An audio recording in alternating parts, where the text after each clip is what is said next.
उत्तराखंड पंचायती चुनाव का परिणाम आ चुका है।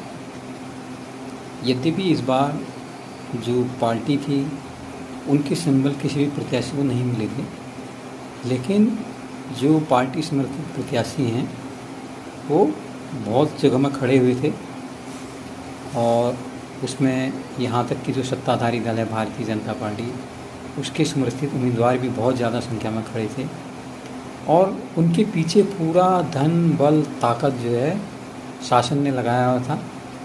उसमें बड़े बड़े मंत्री, यहाँ तक कि केंद्र में से आए हुए जो उनके संसद सदस्य है, उन्होंने भी कई प्रत्याशियों के लिए प्रचार किया, खासकर जो जिला पंचायत की सीटें हैं वहाँ पर के लिए। लेकिन और इस बार चुनाव में जम के पैसा भी बटा है, कहीं पर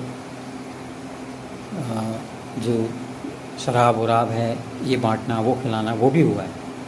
उसके बावजूद जनता ने इन चीज़ों से अप्रभावित होकर, कहना चाहिए बुरा, शासन के खिलाफ वोट किया।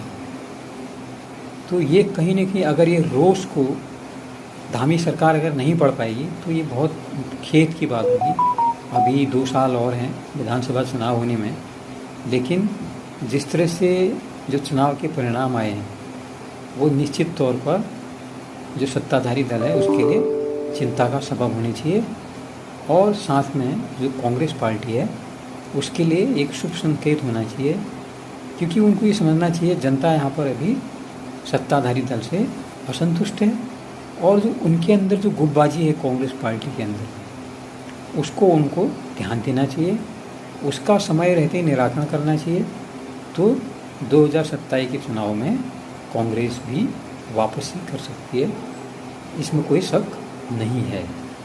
अब ये देखना है कि इन चुनावों के परिणाम को जो सत्ताधारी दल है भारतीय जनता पार्टी की सरकार क्या पढ़ पाती है या इसको हल्के में लेती है, क्योंकि जनता निश्चित तौर पे बहुत खुश नहीं है धामी सरकार से। जो सपने दिखाए थे, जो बातें की थी, उन पर ये कहीं पर खरे होते नहीं दिखाई दे रहे हैं। बहुत जगह बिल्डिंगें टूट रही हैं, कुछ ऐसे ऐसे काम हो रहे हैं जो नहीं होना चाहिए। बस कुछ चीज़ें हैं जिसकी पोस्टर इतने लगाए गए हैं पूरे शहरों में कि उतने पोस्टरों से अगर कई गरीबों का घर जो है वो अच्छे खासे गरीबों के घर में धन धान्य आ सकता था।